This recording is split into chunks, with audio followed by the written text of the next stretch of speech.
Doug and PA back with another video. So I found this article in Psychology Today called "Why Women and Men Still Take Different Jobs." This guy Nigel Barber, Ph.D., the human beast. It literally says here, the human beast, guys. What are we getting ourselves into here? He's going to tell us why, although the cognitive abilities between men and women are the same, men and women still choose vastly different career paths. So before we get into this article, like the video, subscribe to the channel. I really appreciate it. It shows you support me and what I'm doing over here. And let me do my disclaimer for Psychology Today.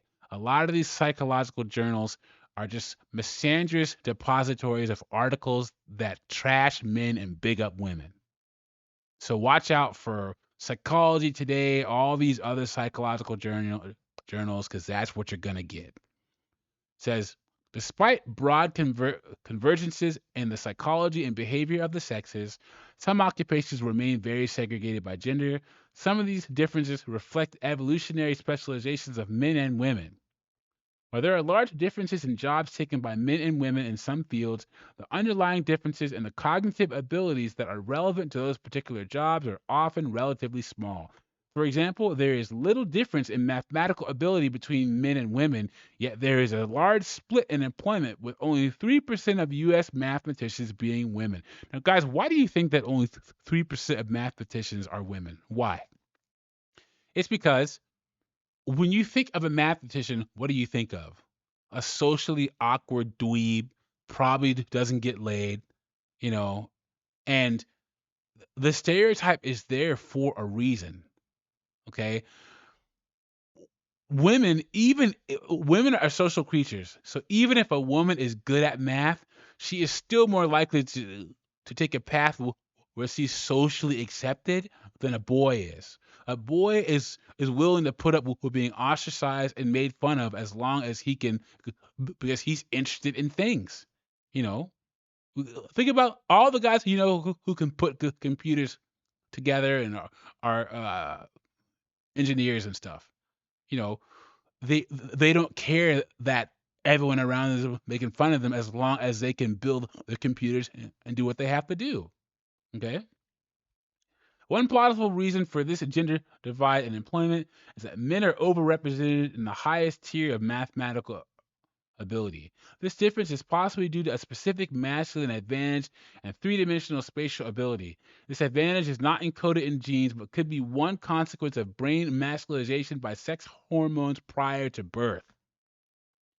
Because the distribution of males and females is substantially overlapping on most cognitive capacities, knowing a person's gender is of no use in predicting their math scores, yet gender can be surprisingly useful in predicting occupations. Yes, we know men like things, women like people.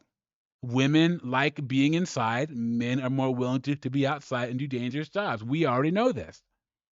While differences in cognitive abilities are vanishingly small, the difference in psychological and behavior can be quite large, so that there are still far more women in caring professions and far more men in highly risky jobs like forestry, fishing, construction, mining, and police.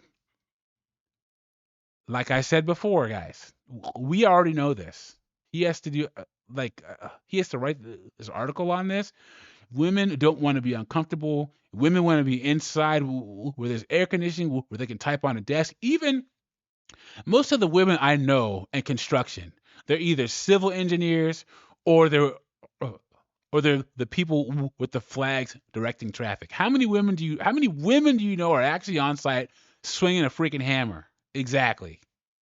These differences speak to an ancient gender specialization in work where women did most of the child care close to home, whereas men conducted their economic activities, whether farming or wage labor, at a greater distance from home. Given such a gender specialization in all societies prior to the 20th century, one might expect that natural selection would favor nurturing women who avoided risks and men who are willing to take greater risks, whether in intimidating sexual rivals or in securing resources to support their dependent offspring. This is mostly what historians find, at least until they look at recent history.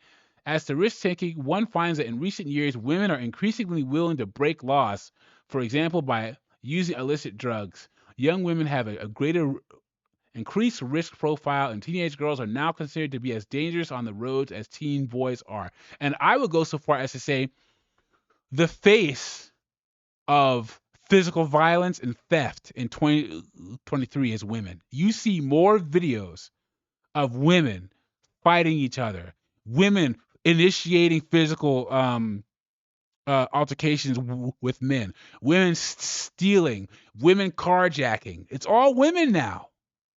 I still see some guys doing it, but I'm telling you, women are overtaking men in all this because women are less concerned with being held accountable. Tell me I'm wrong. Meanwhile, declining rates of violent crime suggest that young men today are more risk averse than men of earlier generations. Exactly what I said. Society has punished men enough to know that we will suffer dire consequences. What? Women are less likely to get time for the same crime as a man. I think men get like 6 times more sentencing than a woman who does the same crime.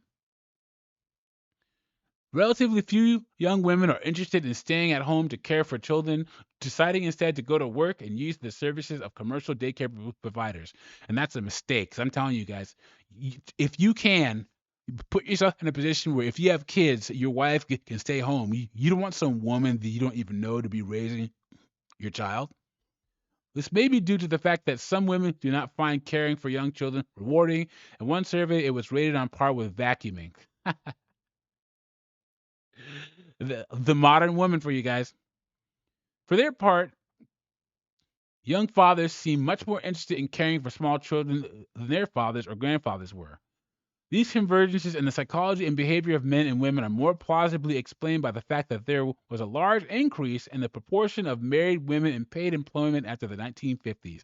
And that's when women started entering the workforce and wages started to drop. And here we are today where we have an overabundance of women and career fields no one cares about. Organizations have had to make billions of dollars, have had to spend billions of dollars to employ women with marketing degrees, anthropology degrees, psychology bachelor's degrees, doing this diversity, equity, and inclusion crap. And if there's a recession, who's going to be the first one out the door?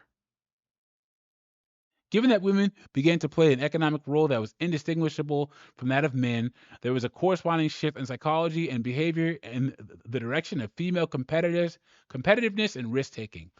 While those general trends are quite apparent, gender differences in occupations remain. Why? So he's going to tell us. While gender differences in brain biology are real, and while they can be accentuated by gender differences in anatomy, hand size, upper body, and musculature. Oh yeah, accentuated. No, I would say that hand size, upper body musculature play a large role in why women don't become mechanics. Don't go into the military. It is wrong to assume that our suitability for a specific gender segregated occupation is fixed at birth. With appropriate experiences and training, both males and females can succeed in any occupation. Yeah, but at what frequency? And sometimes doing okay or succeeding isn't enough. You have to try to be extraordinary. You should try to be the best. And there are certain industries where women they just don't have the strength or the reaction time to be the best, to to excel. Such flexibility is illustrated by the increased risk taking of young women in modern societies. So, why are there so few male nurses and so few male coal miners? Modern women may be more willing to drive when drunk, yet very few choose to mine coal or cut down trees. Evidently, few women are willing to risk their lives to make a living. Boom, there it is. And they try to say men and women are equal. You guys know that 90% of workplace deaths since 1995 have been men. 90%. Women, they don't want the smoke of being a man. I'm telling you guys, don't let all this propaganda fool you. Some men are willing to assume high levels of risk, although these may be a minority of the male population. The reasons for such choices are complex, including macho socialization, high testosterone, and a desire for good wages. Similarly, although men are more interested in caring for their own children, there are still very few male nurses or elementary school teachers.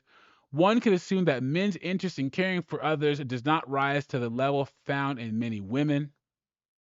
Once again, the reasons for this are complex, including physiology, sociology, and sensation seeking. So, what have we learned today, guys?